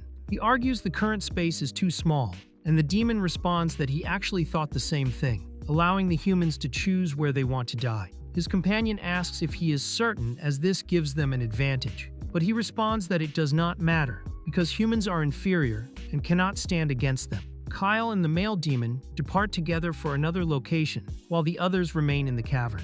Celia stays with them, so that if anything happens in the cavern, she can inform Kyle. Saren informs the demon that he will only be a spectator, and will hand over the sword if they win the battle. The demon accepts and warns the girls that on this occasion she does not intend to hold back, recommending they surrender if they value their lives and making it clear she only does this to obtain the sword. The combat then begins. The demon quickly advances against Lai, who manages to block with difficulty. Oza joins the combat, utilizing her salamander to attack with fire, although Lai ends up caught in the crossfire and hides behind a pillar to avoid being affected. Celia comments that she does not like how things are unfolding. The demon lunges toward Oza, but she manages to stop the enemy using the gnome. Lai takes advantage of this opportunity to attack her. However, the demon counterattacks, which leaves Lai surprised. Despite the demon only making slight contact, Lee felt as though she were on the verge of fainting. Celia then asks Saren if he is certain he will not intervene, noting that the difference in power between them is abysmal. He responds that he would love to get involved,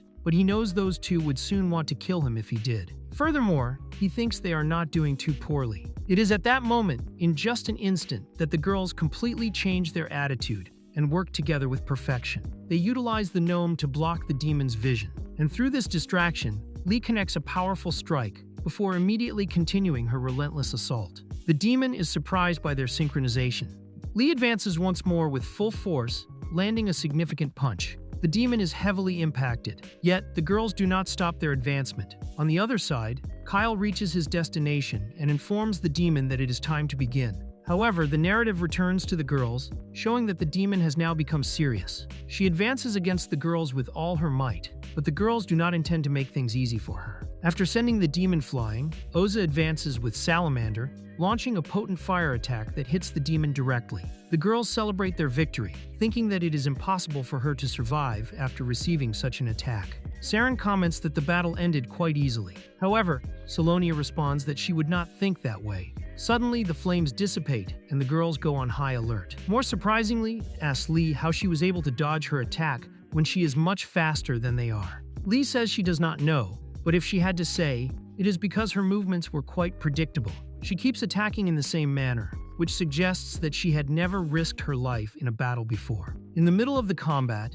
the girls begin to give their enemy a lesson in battle. The logic behind this is essentially teaching the enemy how to kill them. It is a sensational turn of events. Urza then explains that what she lacks is experience, and the demon is surprised to realize that she becomes very angry very easily, and by doing so, she fails to react correctly. The demon feels ashamed and comments that they are entirely right. The girls prepare to continue the combat, although surprisingly the demon calms down and admits defeat. She had underestimated them, thinking she could not lose if she fought seriously, but she realized she was mistaken. She states that she is not afraid to die, but the Dark Lord ordered her to return alive, and she must fulfill that order at any cost since there is a possibility she might lose if she continues the battle. She says she does not intend to keep fighting, and asks what they will do with her now that she has surrendered. The girls say the best thing would be to let her leave, although Sarin reproaches them because they cannot leave a demon free. The girls remember that Kyle wanted information,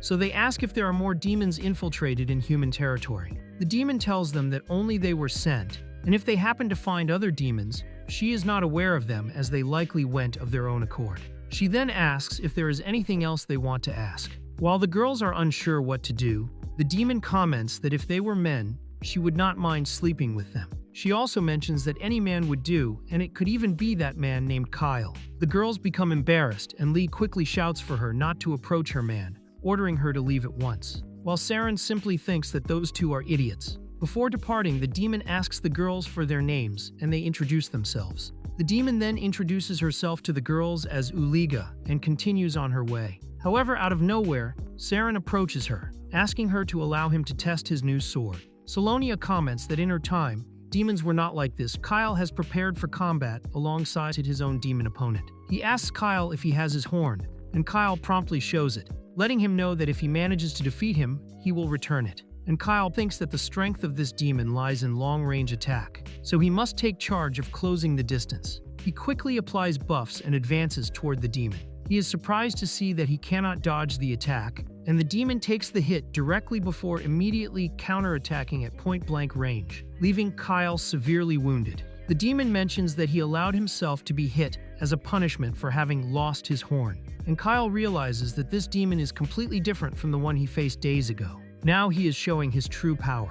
The demon reveals that in the war years ago, he finished off countless individuals who showed faces of terror, and that this is the moment to end him. Kyle, for his part, can do nothing more than dodge while searching for the perfect opportunity to close the distance. However, when he finally manages to do so, the demon repels his attack very easily. Realizing that he is no match for him, Kyle begins to play dirty, threatening to destroy the horn. The demon responds that as much as he appreciates his horn, it is not worth losing his life over it. Kyle already expected this, so he throws the horn and advances against the demon, pinning him against the wall.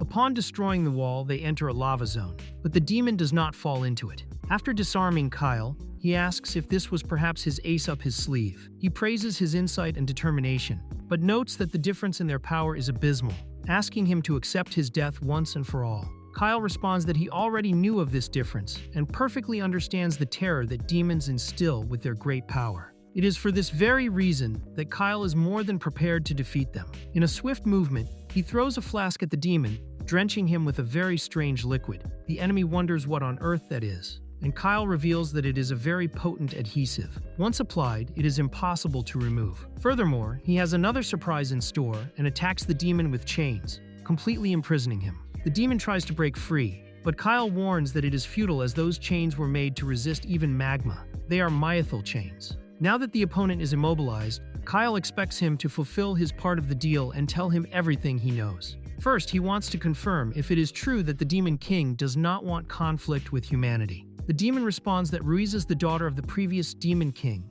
and that she had made a contract with the humanoids of the past. For that reason, they wanted the Celestial Blade. At that moment, another very strange camouflaged creature appears at the location, merely listening to the conversation. Kyle mentions that humanoids and demons are bitter enemies, and therefore he finds it hard to believe that the demons would view this agreement favorably. The demon then confirms that Kyle is correct. There are many factions that are against it, and they were collecting information for the warmongering faction. However, Queen Ruiza is not a supporter of this operation, and as much as various factions oppose her, her power is absolute, making it impossible for them to remove her from the throne.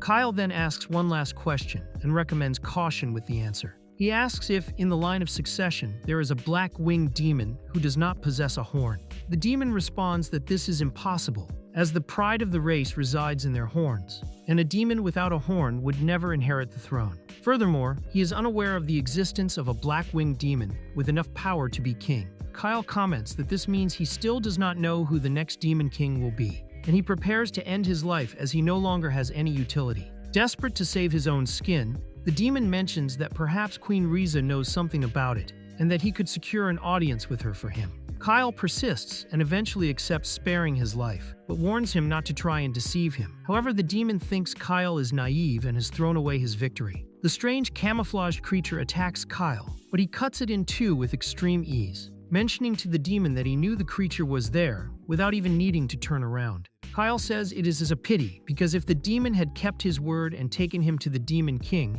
he would have lived a little longer. He reveals that he already knew about his secret weapon, those creatures responsible for the massacre at the embassy. They are invisible magical beings conjured by his magic, and Kyle knows perfectly well that he can control several of them. The shocked demon asks how Kyle knew his secret, and Kyle confesses that he recognized him upon seeing him, although the demon does not know it. They have met before, and he calls him by the name Garnus. Kyle mentions that he finally understood something that had been bothering him. During the Great Invasion, he felt an absolute terror for the demons and their blind loyalty to their lord, things he does not perceive in this moment. Although they remain strong, he no longer fears them. Garnus asks who on earth he is. Kyle simply throws him into the lava since he no longer has any utility. Kyle is remarkably formidable. He handles the situation in the most effective way possible. While Garnus is burning, Kyle comments that in the past, the demon killed many of his friends. But in a way, he is grateful to him for revealing the Demon King's whereabouts. Even though Garnus refused to disclose information about the king, Kyle's suicide attack in the past would not have worked without the details Garnus let slip. As a parting gift, Kyle reveals that although he is in the magma, the Myethil will take about a day to melt. Since the chains have already been there for roughly half a day, if he survives for at least another 12 hours, he might live to tell the tale. Kyle then departs, leaving Garnus agonizing in the lava. On the other side, Uliga already considered herself dead, but it is revealed that Sirin actually took care of one of the invisible assassins for her. He comments that he does not know what that thing was, but it was going to kill her. Uliga understands that a trap was set for her, and that the creature had orders to end her life. The girls reprimand Sirin for initially attacking her, but he responds that he actually saved her. Upon seeing the creature, Salonia comments that it is a repugnant life form. Uliga then explains that for a demon to lose their horn to a humanoid is the greatest possible humiliation, and Garnus likely wanted to silence her before she could report everything to the Demon King. The girls comment that appearances can be deceiving, and Surin remarks that he possesses many virtues, while thinking to himself that it is better not to reveal he only attacked to kill a demon, only changing targets at the last instant because he noticed something very strange. The demon then says she owes him one, and the opportunistic Saren remembers that she had offered to sleep with someone earlier.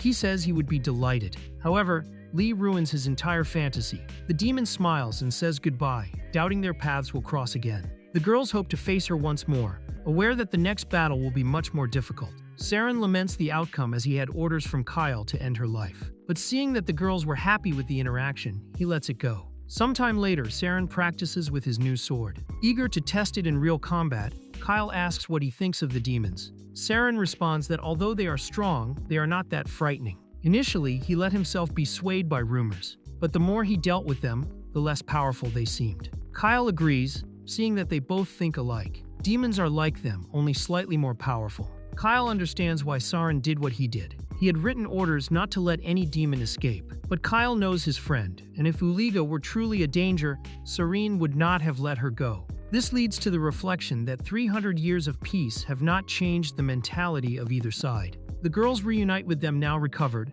and later Kyle goes to meet Gauss, while God takes the opportunity to speak with Salonia about ancient technology. Gassos presents Kyle with a pair of mythal scabbards as a parting gift, since the group is departing the following day. Outside, Go asks Salonia if she would like to stay there with him forever. This was a proposal Salonia did not expect. She responds that she needs to go with Kyle. Go insists wanting to learn more, but she makes it clear she cannot. Furthermore, she has already taught him what was necessary. With Kyle as a benefactor, he will certainly complete the golem soon. Go eventually accepts, lamenting that he will have to renounce many things. Salonia does not understand, but Kyle leaves the house, and after saying their goodbyes, they depart. Go wonders how Kyle is not satisfied with Lies and Oza still wanting to stay with Salonia as well. Go seems to have a very wrong view of Kyle. Kyle meets with Miranda, who informs him of Vax's death. On his deathbed, the mayor confessed the entire truth regarding the disappearances in the city. Considering the case resolved, however, the problem of the massacre at the Empire's embassy remains. The Empire will blame the Kingdom of Sieros, complicating everything, especially with the cancellation of Queen Ma's engagement. Miranda then reveals that Gassos was elected the new mayor of Karen, which surprises Kyle. She explains the arrangement. They handle the paperwork so that Gassos can dedicate himself solely to the forge. Kyle feels greatly relieved by this. Miranda thanks him deeply on behalf of everyone for having saved so many lives. Kyle takes the opportunity to ask if she was behind the entire incident regarding Go and the money. This surprises her, and Kyle details his theory. Gassos distanced himself due to Vax's threats. Since Miranda was unaware of the ongoing situation, she devised a plan to reunite them, and Go entered the fray seeking investors. She did not act directly, but instead informed certain individuals about the business opportunity, waiting for the momentum to build so she could gain Gassos' trust by rescuing Go. Miranda congratulates Kyle on his deduction, but asks if he has any proof. Kyle admits he does not, but he knows perfectly well the types of schemes she is capable of. Therefore, if she feels guilty, he wants to ask a favor. Although it appears to be another form of blackmail, he makes it clear that the development of the Golem code is working on must be kept in total secret. No nation should know, not even the Kingdom of Sieros. Miranda responds that if it is only for that, there is no problem at all. However, if God completes the project, it will eventually be impossible to hide forever, and she will need to report it. Kyle tells her not to worry, as she only needs to keep the secret for at least years. She eventually accepts, and Kyle asks her not to make such a face as he prefers to see her with a large smile. Miranda asks how he can be so bold after threatening her, and Kyle simply laughs, commenting that she looks much better that way, as in his past life she limited herself only to surviving. Curious, Miranda asks if they have met elsewhere, but he responds that they have only just met in person. The next day, the young group continues their journey back to Sieros to report everything that occurred. Sauron laments not having tested his sword, while the girls are quite nervous, knowing they will be bombarded with questions. Kyle attempts to calm them, stating that if the demons are plotting something and an invasion truly occurs, the humanoids cannot be divided, or the consequences will be catastrophic. Their goal now is to unite everyone, though whether this was meant to calm anyone is uncertain, as it seems more likely to increase their nervousness. Meanwhile, in Sergos, Mila is informed that the Empire is summoning 3 princes to the imperial capital. If nothing is done, diplomatic relations will worsen. Melina is aware of this and summons August and Kieran for a mission. On the other side, Syria hopes her son and the others are well. When she is greeted by Ela, she mentions that she needs to depart and will send her regards if she crosses paths with the boys. Sura wishes her luck as the path is treacherous. Isla expresses her gratitude and asks Sira to take care of herself, noting she is not in her best moment while touching her stomach, implying she is pregnant. On the road, the group encounters August and Kieran and departs in the carriage. Kieran informs Kyle that they have a sudden mission. They must go to the imperial capital to testify that a demon caused the massacre at the embassy. Since Kyle was the one who faced one of them, he must go personally to cooperate. Kieran reinforces that the success of this mission is vital for peace, placing everything in Kyle's hands, which leaves him quite nervous. Although August tries to relax the atmosphere, it becomes clear that he and Kieran have differences in their approaches, leaving Kyle in a very uncomfortable moment, wishing to exit the carriage. After a long day's journey enduring this tension, he finally arrives at the Empire, Kyle is quite anxious, wondering if he will be able to meet him. Meanwhile, in the Imperial capital, three brothers discuss the events in Karen. Suspicions arise that Sergos is behind everything, as they find it impossible for a human to be strong enough to defeat a demon. One of them asks Myr's opinion on the affront to the authority of the Empire of Gara. Myr stands and asks his brothers not to exaggerate. He heard that a hero was born in Sagos and possibly defeated the demon. Questioned about the proof, Myr says it is merely a hunch, but his hunches tend to be quite accurate. At night, the young group attends the banquet, and Salonia takes the opportunity to eat as many sweets as possible. Saren finally bumps into a girl, and later, while Kyle goes out for some air, a very lively girl approaches and begins talking to him. However, upon seeing Myr approaching, she flees. Myr jokes with Kyle, saying he does not waste time, and asks if he interrupted something. Kyle says he did not, and asks how he can help. Myr goes straight to the point, and asks Kyle if he wants to work for him. Kyle expresses his gratitude, but says he does not consider himself worthy of serving him. However, Myr responds coldly that if he refuses, perhaps he should kill him right there. He asserts that Kyle possesses absurd potential, and if he is not by his side, it is better that he does not remain alive. Kyle is quite surprised by this declaration, while Myr awaits a new response. Meanwhile, in the demon realm, Uliga meets with her master and asks for forgiveness for not finding the celestial blade and for the death of Garnus. She says she is willing to accept any punishment, and the current demon queen Ruiza observes her with an imposing gaze. If you enjoyed it, please leave a like, subscribe to the channel, and comment humanoids below so we know you watched until the end. That is all. Stay with God. Thanks. Goodbye and see you in the next.